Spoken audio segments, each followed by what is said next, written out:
오늘 말씀의 제목은 고린도 전도입니다. 고린도 지역을 전도하다.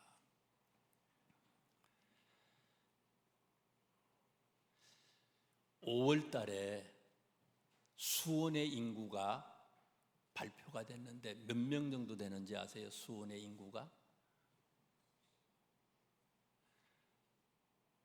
119만 1227명이래요. 119만 1227명. 고린도라고 하는 이 도시는요, 바울 선생님이 사는 시대에 헬라, 그리스 지역에서 가장 중요한 그런 상업 도시였습니다. 이때 당시에 고린도의 인구가 몇 명이었는가 하면 70만 명. 70만 명. 2000년 전에 인구수가 70만 명이었어요. 어마어마하죠. 굉장히 큰 도시였어요. 특별히 이 고린도라고 하는 도시에는요, 우상 숭배가 성행했던 그런 도시였는데요, 곳곳에 사당이 있고 곳곳에 신전들이 있었는데, 그 중에도요 서울에 가면은 남산 타워가 있잖아요. 고린도의 제일 높은 그런 산에다가, 해발 한 470m 되는 그런 산에다가 아폴로디테 신전을 세워놨어요. 신전을 세워놓고는 이 신전에는요 여사제들이 있는데, 신전을 찾아오는 사람들과 행음을 하는데, 아폴로디테 신전에 있었던 여사제들의 숫자가요 몇 명이 됐는가 하면 1000명이 넘었다고 합니다. 1000명. 1000명이 넘는 장려 사제들이, 행음하는 사제들이 있던 그런 도시가 이 고린도라고 하는 그런 도시였습니다. 그래서 당시에 고린도라고 하는 말은요, 방탕함, 이런 말과 같은 뜻으로 사용을 했다고 합니다. 그래서 사람들을 가리켜서 이 고린도 같은 녀석 그러면 아주 방탕한 사람이다, 그런 뜻으로 사용을 했다고 얘기합니다. 그런데 바울이 이곳에 와서 복음을 전함으로써 바로 서쪽에는 뭐가 있어요? 이탈리아가 있잖아요. 최고의 도시 아닙니까, 당대에. 이곳에 복음을 전함으로써 당대 최고의 도시 로마를 향한 전초기지가 여기에 마련이 됐습니다. 그래서 저는 오늘 고린도 교회가 태동될 때에 몇 가지의 특징을 살펴보고 함께 은혜 받는 귀한 시간을 갖고자 합니다. 첫 번째, 고린도 교회는요 많은 헌신자들이 있었어요. 지난주 수요일 날 무슨 교회에 대해서 제가 설교를 드렸어요? 아덴 교회에 대해서 말씀을 드렸어요. 아테네. 고린도보다는 조금 위쪽에 있는 그런 교회지요. 아테네 교회. 아테네 교회의 특징이 뭐였어요? 바울이 엄청난 열정으로요 분노하고, 그래서 막 토론도 하고요 쟁론도 하고요 말씀을 전했어요. 때를 얻든지 못 얻든지 말씀을 전했다고 그랬어요. 바울의 열정이 대단했어요. 그럼에도 불구하고 이 아테네 교회는 어떤 교회였다고 그랬어요? 열매가 별로 없었던 교회다. 지금 한 분도 안 주무시거든요. 끝까지 주무시지 마세요. 한 분도 안 주무셨어요. 끝까지 주무시지 마세요. 열매가 별로 없어요. 바울은 엄청 열심히 복음을 전했는데 이 교회가요, 열매가 별로 없어요. 그래서 17장, 오늘 본문 그 위에 있는 17장 34절에 있는 말씀을 보세요. 34절에 있는 이 내용은 아덴 교회에 관한 얘기거든요. 아테네 교회예요. 몇 사람이 그를 가까이하여 믿으니. 아테네 교회의 열매를 얘기하면서 이 교회는 몇 명 정도가 열매를 맺히게 됐는가 하면 몇 사람이 이렇게 얘기했어요. 소수의 사람만이 예수님을 믿었고 열매가 맺히게 됐다는 얘기예요.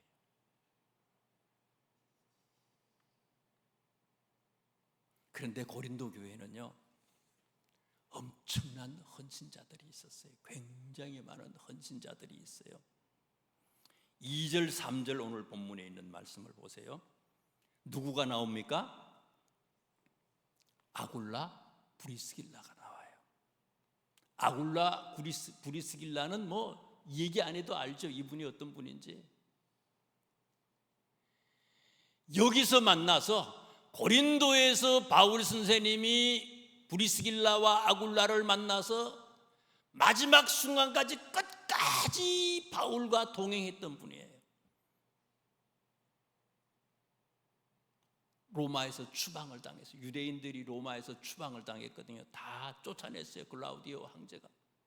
그래서 이 고린도에 정착을 했는데, 여기서 이분들이 바울을 만나가지고는요, 바울이 2차 전도 여행을 끝내고 떠날 때 같이 떠나는 거예요. 나중에 바울이 로마로 잡혀갈 때에 이미 이 브리스길라와 아굴라는 로마에 가서 교회를 개척했어요. 바울이 감옥에 gat혔을 때도 이 브리스길라와 아굴라는요, 교회를 개척해서 바울이 필요한 모든 것을 다 공급하고 제공해 줬던 분이 이 브리스길라와 아굴라예요. 바울이 순교하기 직전에 디모데후서를 기록하면서도 마지막에 이 브리스길라와 아굴라에 대한 감사를 표현하고 있어요. 대단한 분이죠. 그래서 오늘 성경 말씀에 보면은요, 이분들이요, 바울과 함께 일을 하고 바울과 함께 살았다, 이렇게 소개를 하고 있습니다. 처음 보는 전도자예요. 처음 보는 목회자입니다. 그런데 이 사람들을 자기 집으로 기꺼이 모셔서 목회를 도왔던 그런 사람이었다. 특별히 이 초대교회에서는요, 이 말씀 바로 전에는 보면은요, 사도행전에 보면은요, 부부가 함께 이렇게 열심히 헌신했던 사람들이 별로 소개가 안 되거든요. 남편이 열심히 있으면 부인은 시원찮고, 부인이 시원찮으면 남편이 열심히 있고, 뭐 이런 사람은 소개되는데, 부부가 다 같이 이렇게 열심히 있는 사람들이 그렇게 소개되지 않아요. 근데 브리스길라와 아굴라는요, 부부가 열심히 해요. 그 다음에 7절에 있는 말씀을 또 보세요. 7절 어떤 분이 소개돼요? 디도 유스도라고 하는 사람이 소개돼요. 7절의 말씀을 자세히 이렇게 보시다 보면요, 이 디도 유스도의 초창기에는 바울이 브리스길라와 아굴라의 집에서 교회를 시작했다고 치면은요, 어느 정도 시간이 지나고 난 뒤에는 누구의 집에서 교회를 세우고 거기에서 복음을 전했다고요? 디도 유스도라고 하는 분 집이 교회가 됐다는 거예요. 자기 집을 교회로 사용했습니다. 자기 집을 교회로 사용했다는 것은 이게 보통 일이 아니에요. 요즘에도 힘든 일이죠. 보통 일이 아니에요. 엄청난 결단을 했던 그런 사람들을 소개하는 겁니다. 또 8절에 있는 말씀을 보세요. 누구가 소개돼요? 회당장 그리스보. 회당장 그리스보와 그의 온 집안 식구들이 예수님을 영접하고 세례를 받습니다. 이 사람의 직업이 뭐라고요? 회당장이에요. 회당장. 회당장이 예수님을 영접하고 세례를 받았다? 그것도 온 집안이 그렇게 했다? 바로 그날로 해임이지요. 퇴출당하는 거예요. 사회적으로, 경제적으로 모든 것이 다 매장되는 거예요. 그런데도 회당장 그리스도라고 하는 이분은요, 바울 선생님을 통해서 예수님을 영접하고 회당장의 자리를 포기한 사람이다 하는 얘기예요. 엄청난 고린도의 파장을 불러왔던 그런 사건을 일으킨 분이에요. 이분만 그렇습니까? 뒤에 있는 말씀 17절에 있는 말씀을 보세요. 17절 누구가 나와요? 소스데네라고 하는 분이 나와요. 소스데네. 이분은 또 어떤 분이에요? 주무시려고 조금 눈을 감으려고 하는 분이 있을 것 같아요. 이분은 직업이 뭐예요? 여러분, 이분은 어떤 분이에요? 소스데네라고 하는 사람의 직업이 뭐라고요? 뭐 하는 사람이라고요? 회당장이에요. 회당에는 여러 명의 회당장이 있고요, 또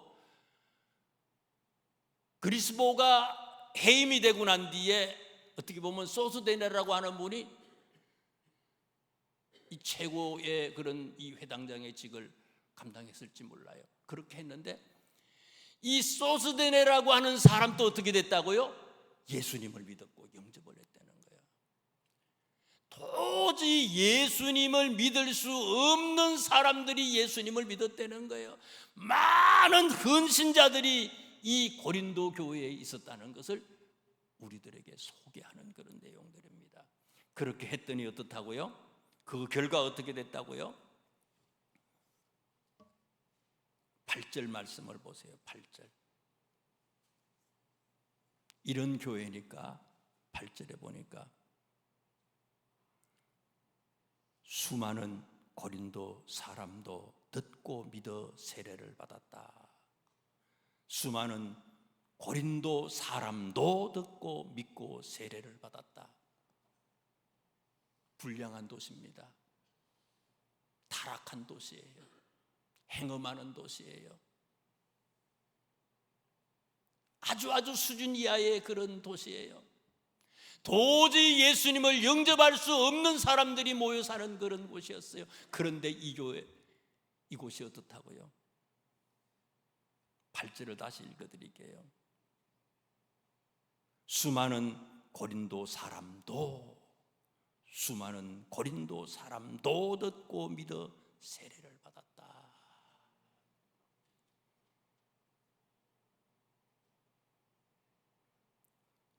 수많은 열매가 있었던 교회가 고린도 교회였습니다.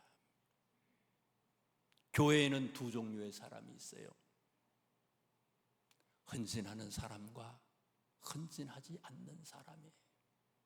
자리만 채우는 사람, 바람만 일으키고 가는 사람과 이름도 없이 빛도 없이 주일날뿐만 아니잖아요. 의안을 한다면 의아나 아이들 간식을 위해서 토요일날 금요일날 준비하고요, 오늘 식사 이따가 2부 예배 마치고 난 뒤에 식사하잖아요. 식사를 위해서 또 모여가지고 이게 그냥 식사가 되는 게 아니잖아요. 뭐를 할까 궁리를 하고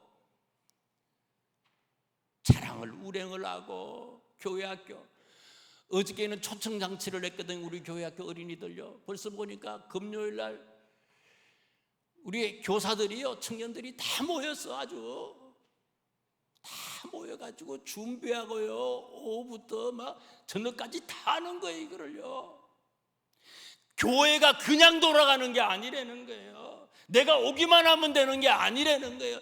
이 예배를 위해서 뒤에서 준비하고 수고한 많은 그런 헌신자들이 있어요. 그냥 예배가 아닌 거예요, 이게요.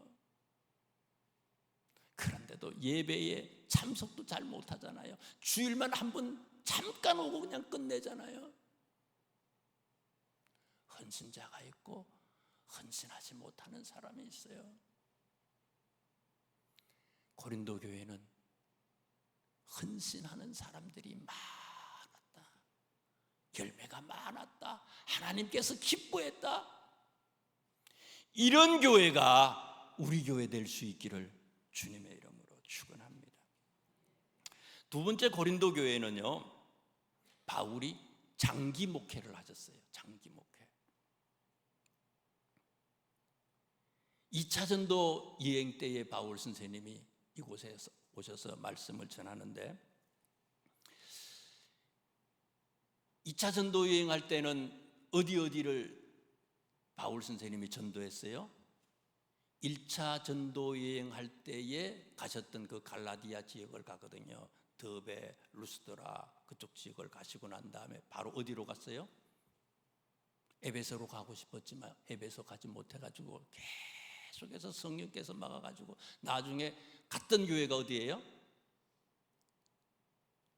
헬라의 그리스의 첫 성 빌립보를 가잖아요. 그리스로 가셨어요. 빌립보 교회를 세우는데 빌립보 교회에서 바울이 어느 정도 머무셨는지 아세요? 아무리 오래 빌립보 교회에 머물렀어도요 3주, 4주 이상을 머물지 않았어요. 한 달 이상 그곳에 계시지 않았어요. 아주 짧게 계시고 떠나는 거예요. 빌립보 다음에는 어떤 교회예요? 데살로니가로 가셨잖아요. 거기서도 마찬가지예요. 바울 선생님이 데살로니가에 가셔도요 오래 계셔도 3주 정도밖에 안 돼요. 그 다음에는 어디 교회요? 베레아 교회가 있죠. 베레아 교회도 마찬가지예요. 한 달 이상 이곳에 바울이 머물지 않았어요. 아테네는 어때요? 아테네도 마찬가지예요. 2주나 3주 오래 이곳에서 그 이상을 복음을 전하지 못했어요.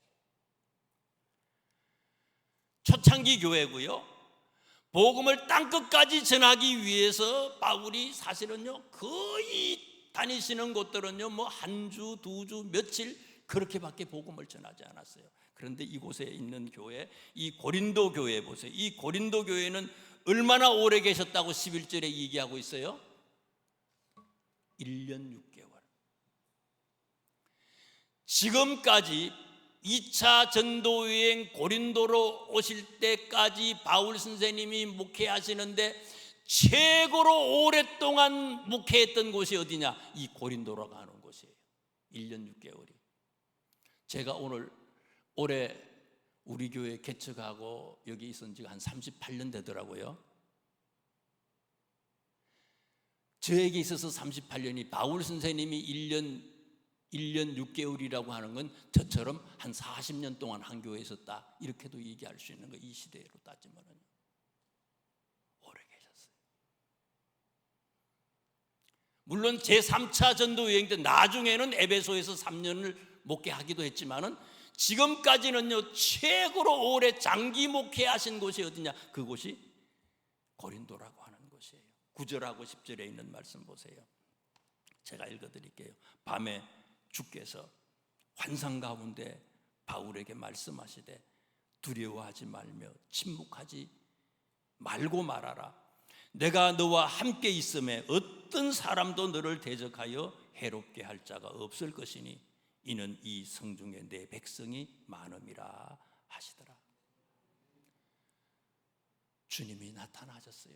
바울에게 강권적으로 강력한 하나님의 성령님의 임재가 나타난 거예요. 그리고 뭐라고 얘기를 해요? 이 땅에 이곳에 고린도에 지금은 예수님을 믿지 않지만 예수님 믿을 많은 사람이 있다는 것을 얘기해 줘요. 많은 사람이 있다.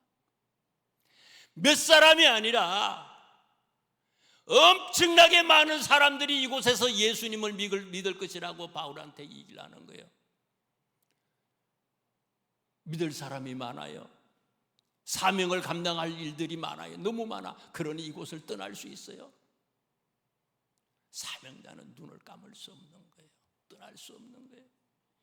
일이 많기 때문에, 해야 할 일이 많기 때문에 바울 선생님은 이곳을 떠나지 아니하고 1년 6개월 동안 장기 목회를 했다고 하는 사실입니다.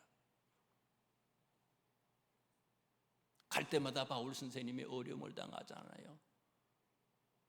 환난이 있고 박해가 있고 매를 맞고 감옥에 갇히고. 그런데 예수님께서 오늘 성경 말씀에 보니까 바울에게 말씀하시면서 뭐라고 얘기해요? 뭐라고 얘기를 해요? 주께서 환상 가운데 바울에게 말씀하시되 두려워하지 말며 침묵하지 말고 말하라. 내가 너와 함께 있음에 어떤 사람도 너를 대적하여 해롭게 할 자가 없다. 여러분, 사명이 있는 사람에게는요, 주님이 함께 하시는 거예요. 두려움이 있고 문제가 있고 역경이 있지만 그 어려움과 문제와 두려움을 극복할 수 있도록 주님께서 힘과 지혜와 능력을 주신다는 거예요. 이게요.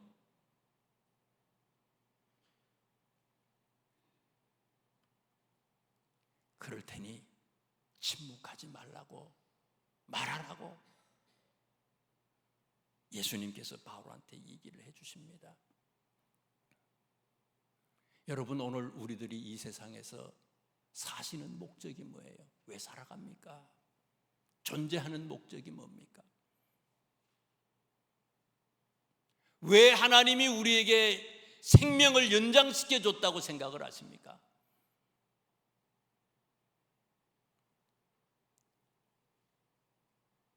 디모데전서 2장 4절에 하나님의 소원이 뭐라고요?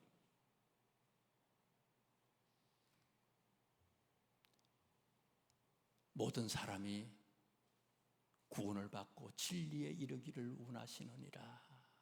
이 땅에 있는 많은 사람들, 모든 사람들이, 고린도에 많은 사람들이 예수님을 영접할 많은 사람들이 있었던 것처럼 이 땅에 우리 주변에 예수 믿지 않는 많은 사람들이 있는데 저들에게 복음을 전하라고 우리에게 생명을 연장해 주시는 거예요.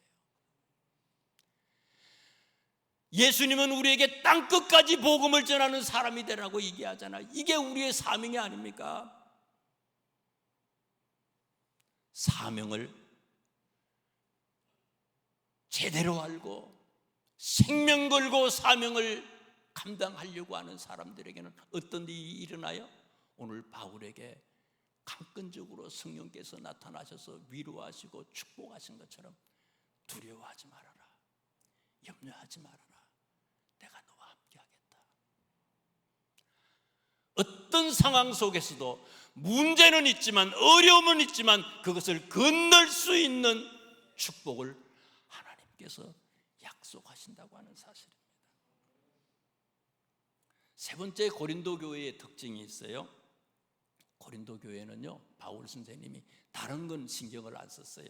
1절 복음 전파, 말씀을 전하는 일에만 전념을 했던 교회, 그 교회가 고린도 교회였어요.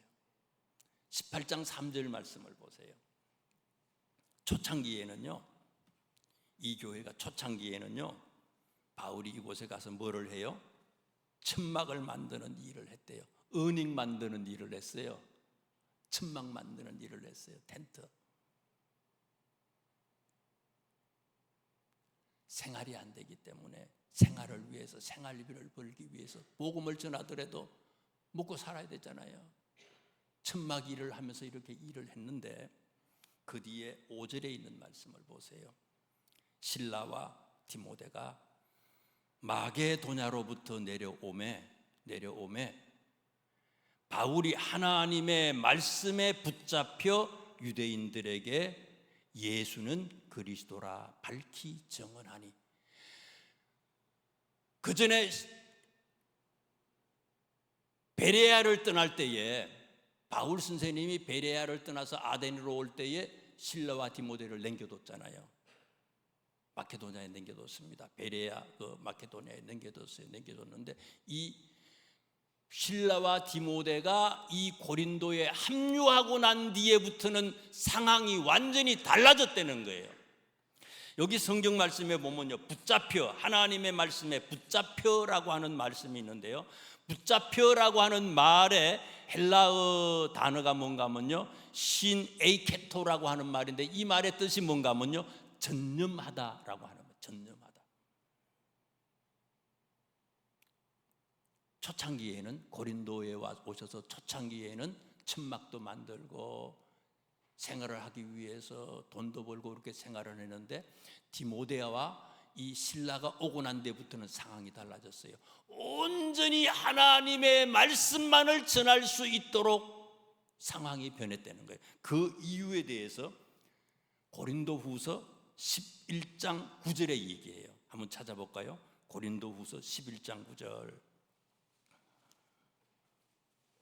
고린도후서 11장 9절 말씀에 보면은요, 297쪽인데 이렇게 얘기합니다. 바울 선생님이, 또 내가 너희와 함께 있을 때에, 이 고린도에 함께 너희들에게 있을 때에 비용이 부족하였으되, 생활할 수가 없었다는 거예요. 비용이 부족하였으되 아무에게도 누를 끼치지 아니하였음은 마게도냐에서 온 형제들이, 신라와 디모데를 얘기하는 겁니다. 마게도냐에서 온 형제들이 나의 부족한 것을 보충하였습니다. 내가 모든 것을 너희에게 폐를 끼치지 않기 위하여 스스로 조심하였고 또 조심하리라.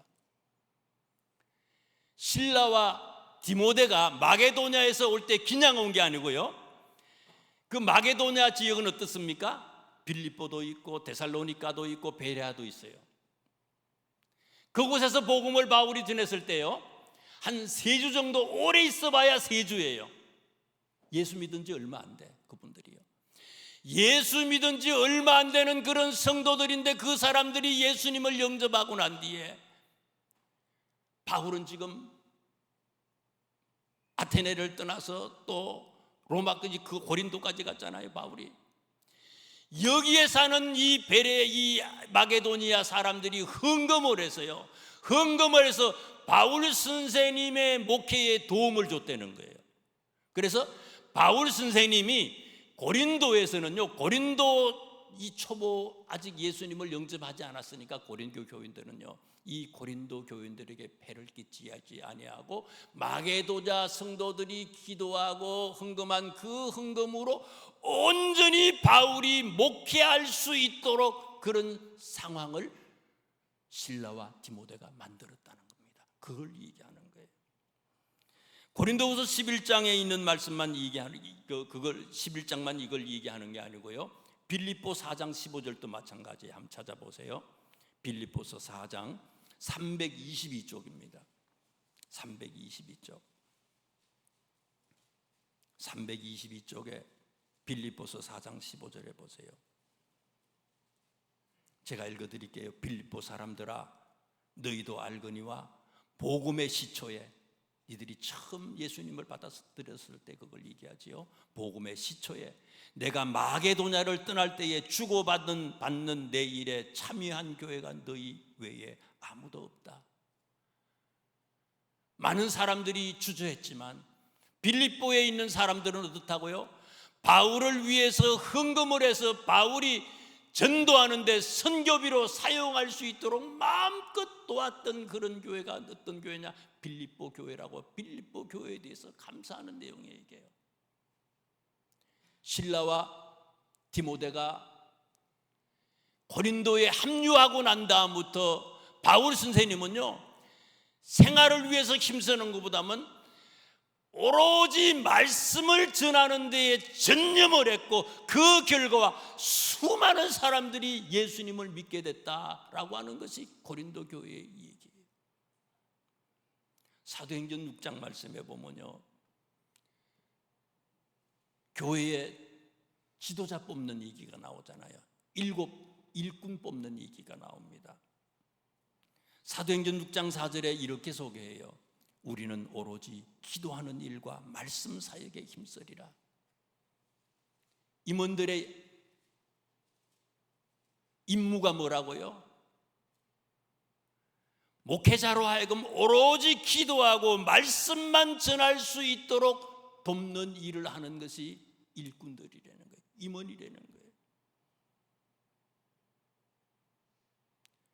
이 얘기는 무슨 얘기입니까?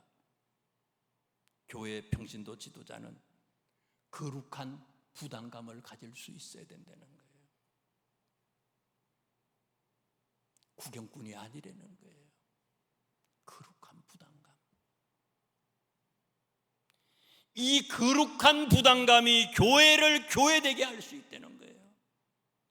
거룩한 부담감이, 이 부담감이 마음껏 목회하는 큰 걸음이 된다는 거예요. 우리 교회가 고린도 교회와 같은 교회, 지금까지도 잘했습니다. 앞으로를 위해서도 더 큰 거룩한 부담감으로 하나님께 영광을 돌리는 우리 모두가 될 수 있길 주님의 이름으로 축원합니다. 기도하겠습니다. 하나님, 이 아침에